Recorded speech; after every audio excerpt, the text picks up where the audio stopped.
بسم اللہ الرحمن الرحیم۔ السلام علیکم پیارے بچوں، کیسے ہیں آپ؟ یقیناً ٹھیک ہوں گے، تندرست ہوں گے۔ پیارے بچوں، جیسا کہ آپ جانتے ہیں ہم نے آج پڑھنا ہے اپنا مضمون اردو اور جماعت ہے آپ کی سوم۔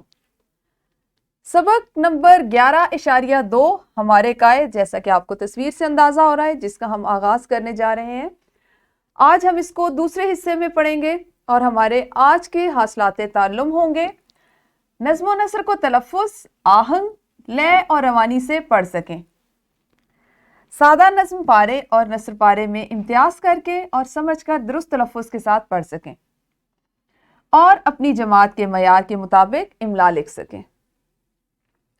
آپ نے اب یہ کام کرنا ہے کہ اس سے پہلے کہ ہم باقاعدہ آغاز کریں سبق کا، اس میں ضمیر کا استعمال کرتے ہوئے جو شخصیت آپ کو سامنے سکرین پر نظر آ رہی ہے، ان کے بارے میں 5 جملے زبانی بولنے ہیں۔ کس طرح کہ آپ کے 5 جملوں میں اس میں ضمیر کا استعمال ہو۔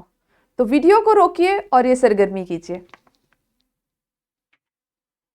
ہاں جی، سرگرمی آپ نے کر لی، آپ نے ان کو پہچان لیا، محمد علی جناح، اور آپ نے ان کے بارے میں یقیناً اس میں ضمیر کا استعمال کرتے ہوئے 5 جملے بھی بولے ہوں گے۔ اچھا جی، کیا آپ جانتے ہیں کہ قائد اعظم رحمت اللہ علیہ کا نام محمد علی جناح تھا؟ جانتے ہیں آپ سب؟ شاباش۔ اور آپ کو کیا کہا جاتا تھا؟ بانی پاکستان۔ کیا مطلب ہوتا ہے بانی پاکستان کا؟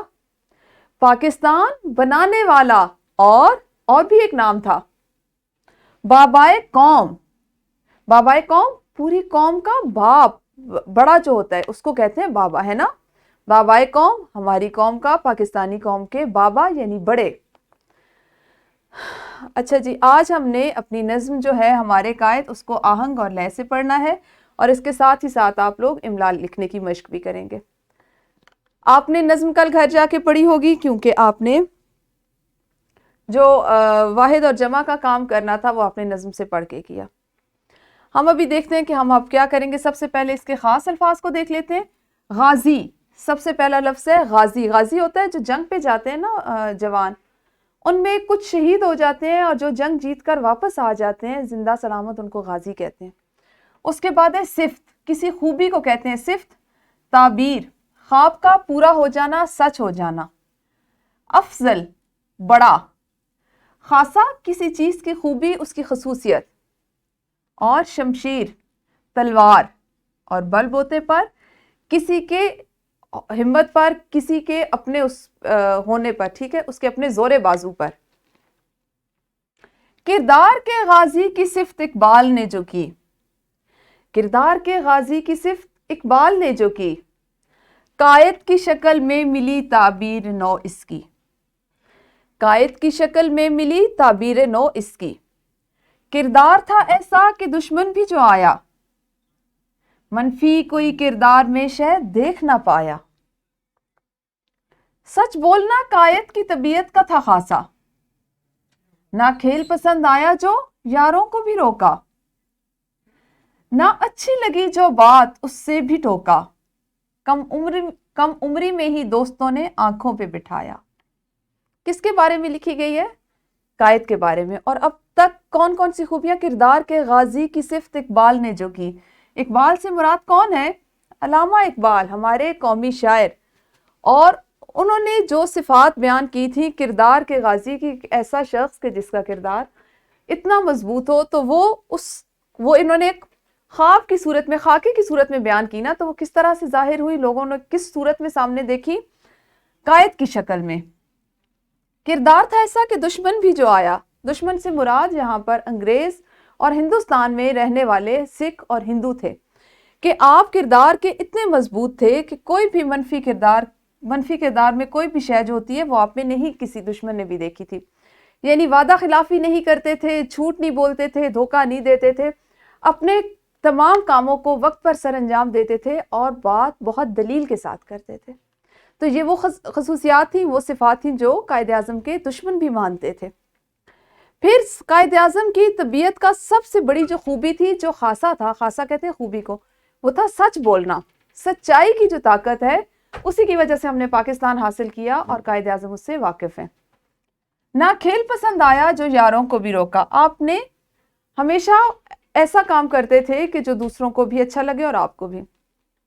اگر کوئی ایسا کام جس سے جو آپ کی مرضی کے آپ کے مزاج کے خلاف ہوتا اور آپ کے دوست وہ کرتے تو آپ ان کو بھی روکتے تھے. نہ اچھی لگی جو بات اس سے بھی ٹوکا, کم عمری میں ہی دوستوں نے آنکھوں پر بٹھائے. کیونکہ آپ کوئی اس طرح کی فضول بات نہیں کرتے تھے تو اس لیے آپ کے دوست, کھیلنے والے, آپ کے ساتھی بچپن سے ہی آپ کی عزت کرتے تھے, آپ کو سر آنکھوں پر بٹھاتے تھے. ٹھیک ہے جی, نظم سمجھ آ گئی آپ کو؟ شاباش. اب جلدی سے کر لیجئے. ایک سرگرمی نظم ہے ہمارے قائد جس کو بھی ہم نے پڑھا, اس کے کوئی سے 2 اشعار لے اور آہنگ سے پڑھ کر اپنی معلمہ کو سنائیں. جتنا حصہ ہم نے آج پڑھا ہے اس میں سے. اور سنانے کا طریقہ کیا ہوگا کہ آپ ویڈیو کو یہیں پہ روکیں گے اور یہ سرگرمی کریں گے. ہاں جی, سرگرمی آپ کی مکمل ہو گئی. گروہی سرگرمی میں آپ نے یہ کام کرنا ہے کہ 2-2 کی جوڑیوں میں تقسیم ہو. ایک ساتھی نثر پارے کا اقتباس درست تلفظ اور لب و لہجے کے ساتھ پڑھ کر سنائے, اور دوسرا ساتھی نظم کے اشعار یا نظم پارے کے اشعار. ٹھیک ہے, پھر آپ نے باریاں بدل لینی ہے. جس ساتھی نے نظم کے اشعار سنائے اب وہ نثر پارا پڑھے گا, اور جس نے نثر پارا پڑھا وہ نظم کے اشعار پڑھے گا. اور آپ کے لیے اشعار اور ایک چھوٹا سا اقتباس میں نے یہاں پہ لکھ رکھا ہے, آپ نے اس کو دیکھ کے پڑھنا ہے تاکہ کسی کو یہ نہ لگے کہ اس نے زیادہ اچھا پڑھا یا اس کا پڑھنے والا جو حصہ تھا وہ مشکل تھا. ویڈیو کو روکیں اور یہ سرگرمی بھی کریں. ہاں جی, سرگرمی مکمل ہوئی آپ کی. شاباش. مشق کا سوال نمبر 3 ہمارے آج کے متن سے متعلق ہے. سبق کے مطابق درج ذیل سوالات کے مختصر جواب لکھنے ہیں. کہاں لکھیں گے؟ اپنی اردو کی کاپی میں.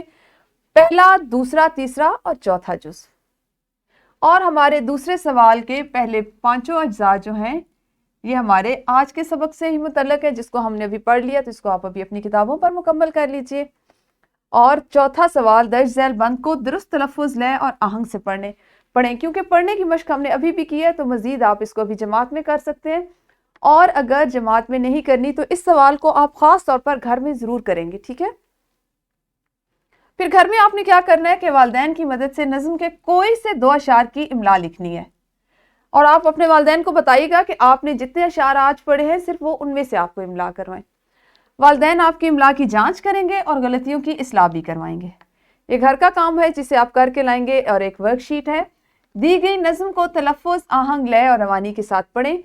اس ورک شیٹ میں قائد اعظم سے متعلقہ جو نظم دی گئی اس کو بھی آپ نے گھر جا کے پڑھنا ہے, اپنے والدین کو سنانا ہے. پھر کل معلمہ ہو سکتا ہے آپ کی جانچ کے لیے 1-2 بچوں سے سن بھی لیں, تو اس لیے ہر بچے نے اس کو تلفظ کا دھیان رکھتے ہوئے اور اس کے آہنگ کا دھیان رکھتے ہوئے گھر میں پڑھنا ہے. ٹھیک ہے, سمجھ آ گئی آپ کو؟ شاباش. تو کل ملیں گے اسی سبق کے اگلے حصے کے ساتھ. آپ سب اپنا بہت خیال رکھیے. اللہ حافظ. شکریہ.